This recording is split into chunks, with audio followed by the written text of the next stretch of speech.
Welcome back.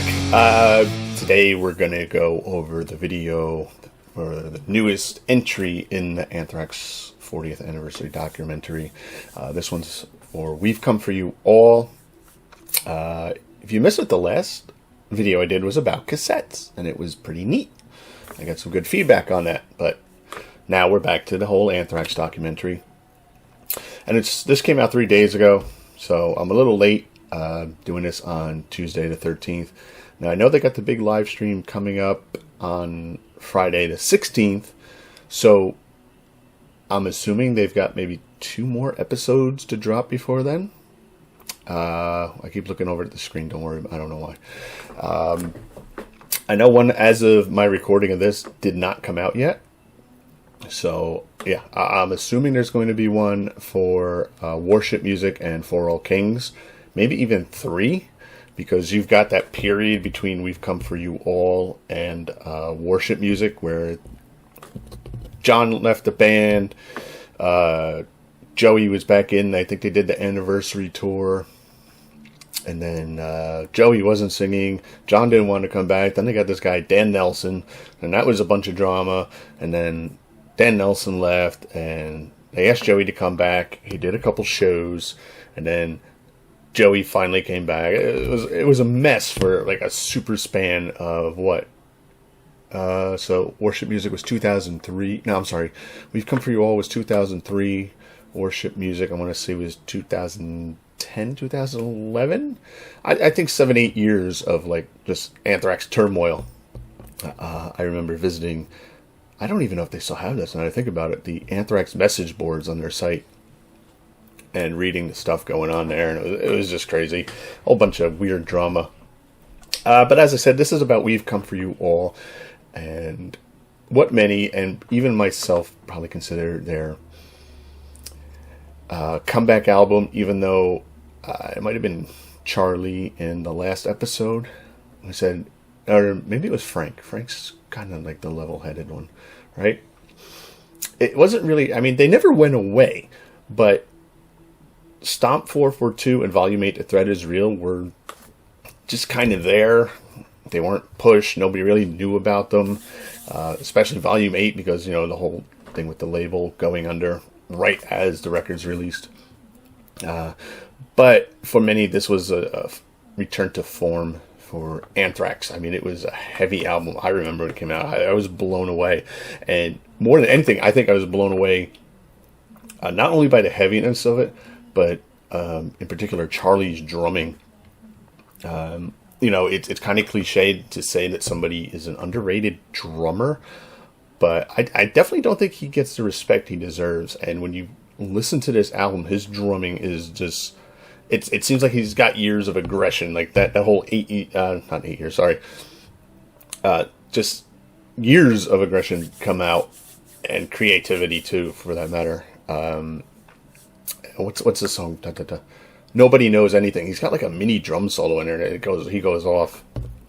I just think his musicianship on this album was phenomenal, as well as everybody else's. A couple of notes: you had Dimebag Darrell guest appear again on 2 songs, Cadillac Rockbox and Strap It On.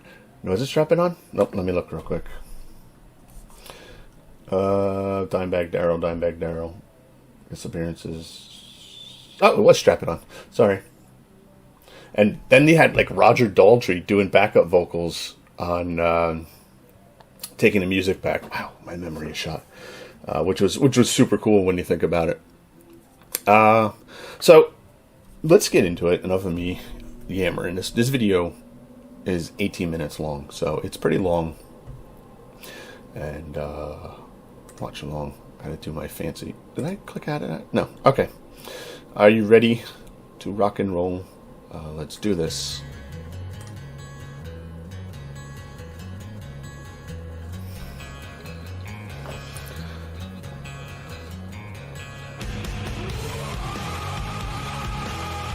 We've Come For You All. I feel We've Come For You All was a pivotal time in our career. Rob coming in the band gave us a nice kick, and also this was like the first album that Rob Caggiano was on as a guitarist. momentum was starting. We knew we were going to be moving into this next album. We have a deal with Nuclear Blast. We're going to make a new record, which is going to be We've Come For You All. Coming from the fun that was Stomp 442 and all that stuff we all know about now, we had to take that next step and pivot out of it. And I think with We've Come For You All, we did that. We knew we had the songs. I felt We've Come For You All. Man, I was just in such a, just had this momentum building, and I think that's when the band kind of regrouped. Not that we had officially broken up, but whatever break we were on, we were back to work. We had the right production team, Rob Caggiano and Eddie Wall. I think they did a great job. They knew the band really well. They worked us really well, really hard. Not only did I just link up with the Anthrax guys, but my producer career was about to, get going as well.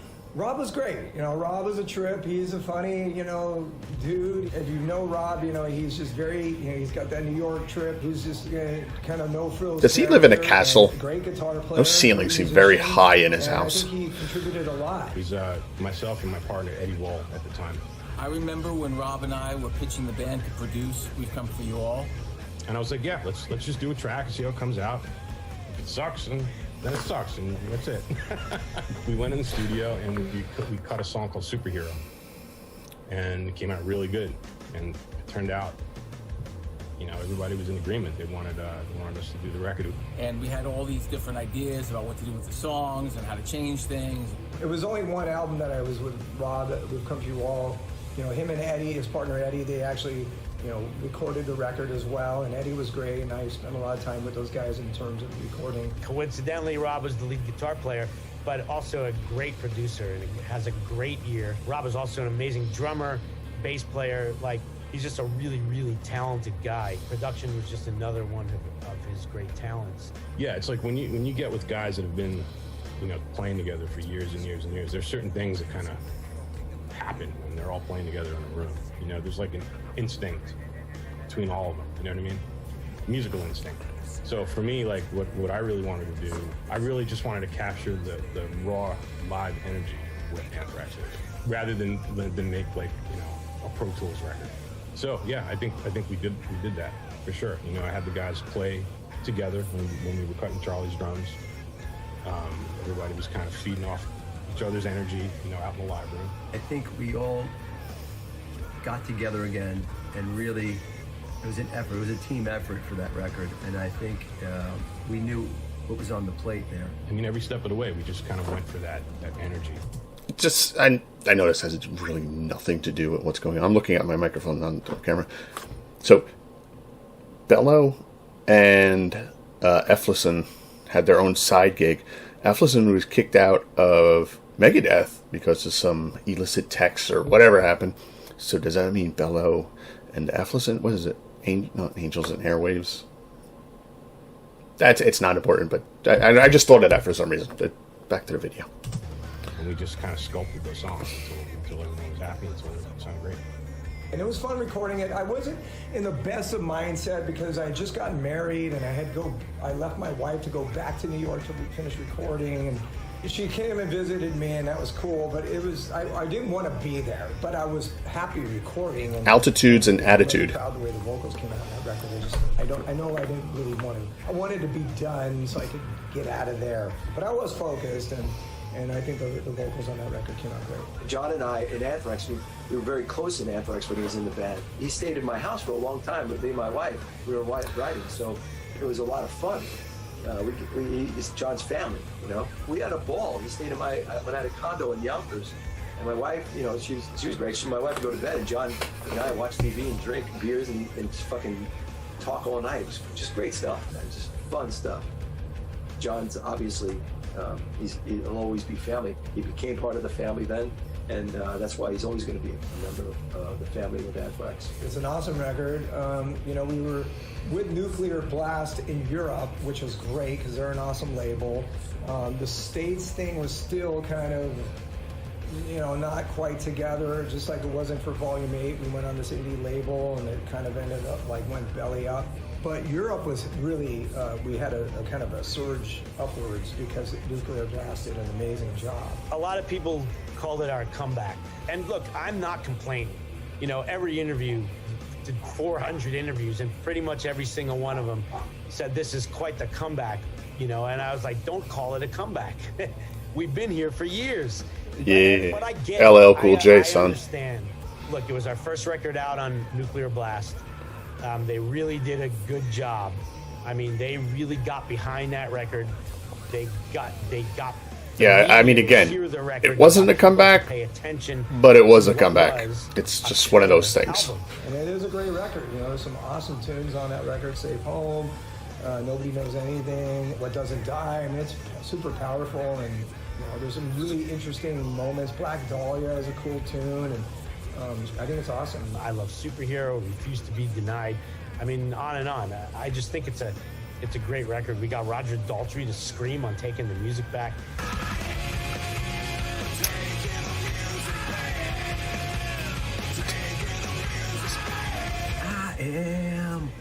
That was so cool, man. Roger Daltrey on an Anthrax record, pretty cool. Yo, G Money, Desmond C. Child here, ringing you from the fucking Cadillac Rock Box here. Have to say some mighty fine grooving going on this record here. And shit, I'll just call you tomorrow. All right, brother, rock on. He left me this message, and he's like, "Yo, G Money." We always joke about Desmond Child, who used to write some songs with Kiss. So he's like, "This is Desmond C. Child," you know, and he left me this message, and it was so funny to me that I had to put it on the record, and that's what's before the song Cadillac Rock Box. It's a message he left me. It's just so down, you know what I mean? Every time I hear Cadillac Rock Box, it makes me feel good because Dime speaks in the beginning of it, and when you hear it, it just brings it right back. So he wanted to do a little bit of Chuck Berry meets Ace Frehley meets Dime, and that's kind of that lead on Cadillac Rock Box. Those three, and it just fucking rips. He plays on Cadillac Rock Box, Strap It On, which he approached it more in like a Judas Priest type of way, and I even think at the end of the song he throws in a little bit of like, I think it's Love Bites. His playing on those two songs is probably my favorite that he did for us. He's just an awesome guitarist, and just miss him so much. Him and Vinny, man, I just can't believe that both of them are gone. I used to think, I just don't talk to him that much anymore. He's still in Texas, you know? It's the way I used to like kind of deal with that. I wasn't expecting that quick cut. What Doesn't Die, one of the most brutal songs we've ever written. Love that. I mean, just what a great song. I got to shoot There's a Brian. video for that. Oh, there he is again. Go-direct a video for that. The song is a metaphor for about the band. You know, you cannot kill what doesn't die. It really is about Anthrax, but buried deep in zombie lore. We just felt what better way to represent it than let's make a zombie video. Yeah, you know, obviously we were all fans of the horror genre. You know, it's one of those dreams come true that you never dreamt it because it was too weird to even think of. Like, I never even thought I would meet Anthrax, let alone be able to direct a video of them, you know, as a guy selling their records at Tower Records. You know, that was not one of those things. I wasn't sitting there going, one day I'm going to direct them. We're going to do a zombie video. And, you know, I never thought like that. But when it happened, I was like, holy shit, you know, this is amazing. You know, we shot it at the Ambassador Hotel, so we got to go exploring, and we saw where RFK was killed. And it came out great, you know, for the budget we had. We called in a lot of favors. There's a gag in the beginning of the video where you see zombies kind of shambling up. The zombie's leg drops off, and that's our friend Steve Lambert, actually, who only has one leg. So it's just, and we told him, hey, if you want to come out and do this, they'll put a prosthetic on you and we'll have it like drop off. And it's perfect because you already are missing the leg. So, and he was very excited to get to do that. A little amputee humor. Fire wasn't even a pro stuntman. He just said, hey, I could set myself on fire. And we're like, cool, do it. They're all zombie fans, and, you know, we're all horror fans. And that was part of how, you know, Scott and I bonded when we became friends. And we love metal, but we also love comedy, and we also love horror films and action films. So there was a lot to, you know, bond over.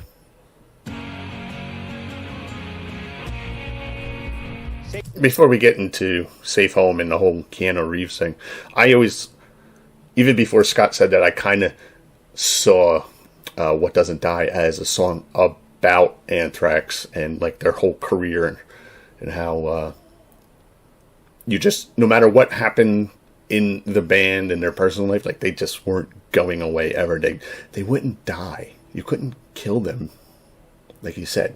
Lyrics. Okay, Keanu. Safe Home for me, I have a personal connection to all the songs I've written, but this one more so because it's the first time I ever tried to express my feelings about love, about being in love. Usually it's the opposite emotion. It's generally hate. Most of my previous lyrics, Safe Home, with the way the song turned out, I think it's brilliant. The whole song, just such an emotionally intense and heavy song. I just think it's great. It's great. Didn't think we had it in us. I think it was 2003. I had the honor and privilege and opportunity to... Okay, I'm plusing it because I don't know, there's something like Frank Bellows backup singing in harmonies. You really don't realize how much they lend to the whole Anthrax machine. And I think in that song, it really shows how much of a contributor he is just to the overall Anthrax sound and music. Just his backups, harmonies are just phenomenal. To appear in the Anthrax music video of Safe Home, which was awesome. So yeah, we were just hoping to make a video somehow that would, I don't know, we didn't know what to do, really. We knew we were going to shoot performance for it, but we felt like, well, performance, what is that? It's just going to be us on stage. You know, I was friends with Keanu, so we figured, what if we asked Keanu Reeves to be in it and do something somehow? Like, well, what would that be? I don't know. You know, there was a lot of I don't knows. We figured, well, why not ask him? I had been introduced to Mr. Scott Ian, the righteous, beautiful Scott Ian, and we were talking, and then he was like, hey man, we're doing this video. And I was like, cool, what do you want to do? And he's like, we just want to shoot you and film you, you know, kind of to the song, lip sync, you know, and just go do it. So I was like, yes. Just to kind of represent the expression, the love and the longing, and you finally found this. I think just from talking to Reeves, we just came up with the idea, you know, what if I'm looking for something? Yeah, the song was and is epic, crazy hook, and just the spirit of the song, that idea of safe home, a safe place, a safe person, something that understands you, and going against whatever's going on, man, that ain't so good. And so that idea of you will always be my safe home, I could relate to, and having that song playing and fucking walking and running along the freeway. For some reason, he's like, what are you doing on Thursday, whatever day it was? Because it was literally going to be me with the camera doing this. There was no budget, there was no anything. We're doing this guerrilla style. Yeah, we shot on video. and I walked and then ran along the side of the 134 freeway in Burbank. And yeah, it was fun. I always like running alongside traffic. He's like, what if I was like running up the side of the 5 freeway? He goes, that would be pretty intense. Like if I'm running down the side of the freeway and you're like... Imagine if, while filming this, Keanu Reeves got hit by a car on the freeway and then died. So Anthrax would be known as the band... Oh, where did my thing go? The band that killed Keanu. And that would have really sucked. And I'm thinking this is... Matrix was what? Late 90s? 98? So this was after he kind of started to get big again. So that's interesting. It's cool. And I'm getting chills listening to the song. I think I'm more distracted sometimes by the background music and hearing it and listening to that song than I am the actual documentary. Following me, and I'll be singing the words, and I'm chasing something. I'm looking, you know, and I'm like, that sounds awesome, you know, and it sounds like fun doing that. And so that's what we did. I just ran up and down the side of the freeway with Reeves, and we just did that a whole bunch of times. I remember seeing the video and I was like, you know, I thought it was just going to be like one cut or just thing, and then it's almost like a drinking game. It's like every time, you know, you play, you're like, have a shot when Reeves is on there. It was a lot of fun to do, and it was again a real honor and privilege to be, I don't know, to be a part of that song, to be, you know, involved with Anthrax, and to just their energy, spirit through all these years is, you know, given so much to so many people. He's a great guy, hearted gold, and a great guy, and couldn't thank him enough, you know, for doing that for us. Okay, what is going on? I just noticed. Is that his wife in the background? Like, what is that? What is going on?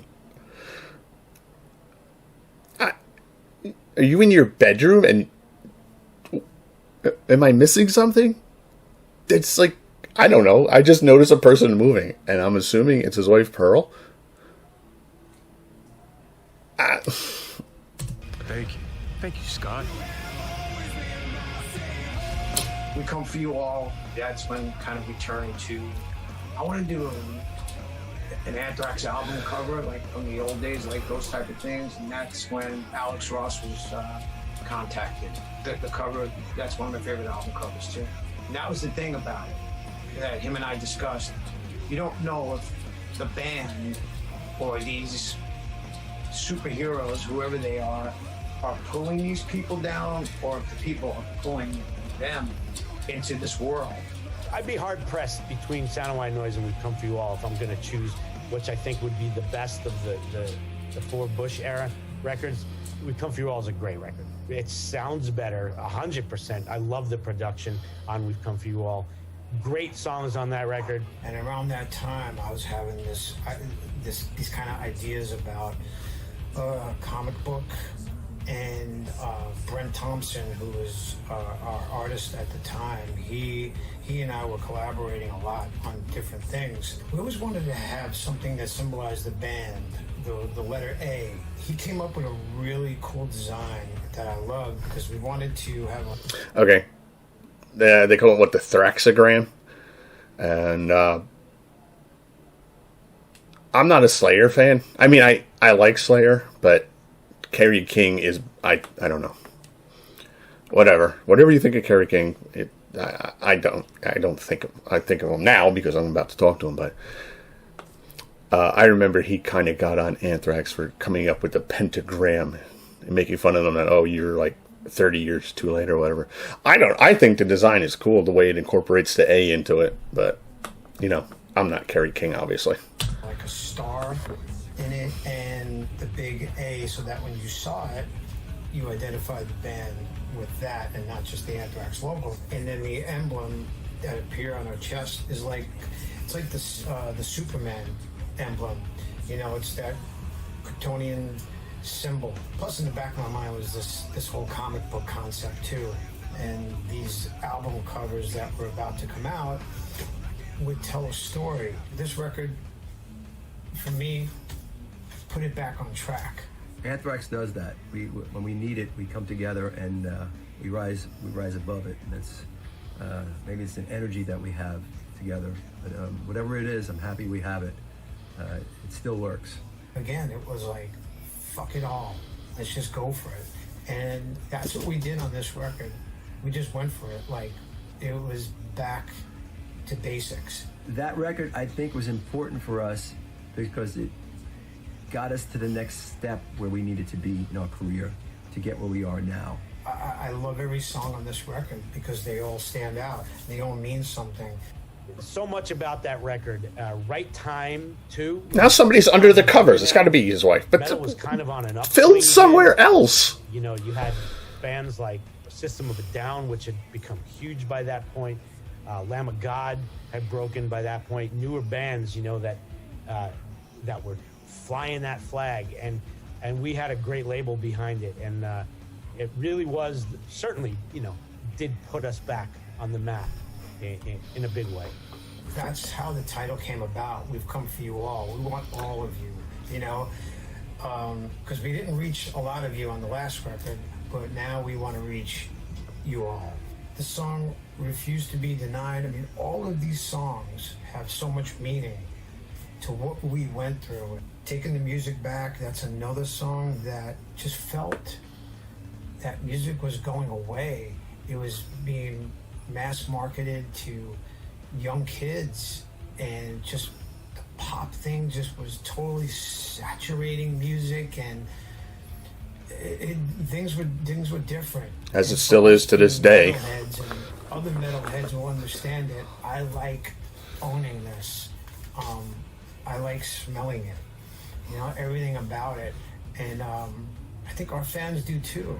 Right now, today, you know, a lot of people stream, but for me, I take the time to make an album that has substance to it. You know, I like the fact that when you're listening to the record, you can go and read the liner notes. It's important.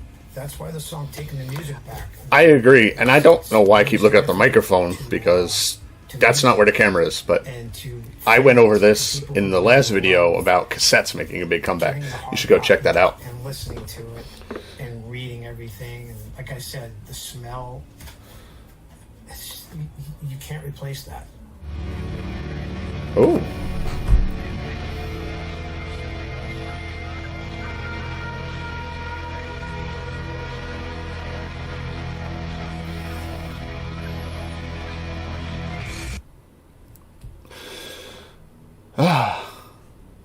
All right, escape. There we go.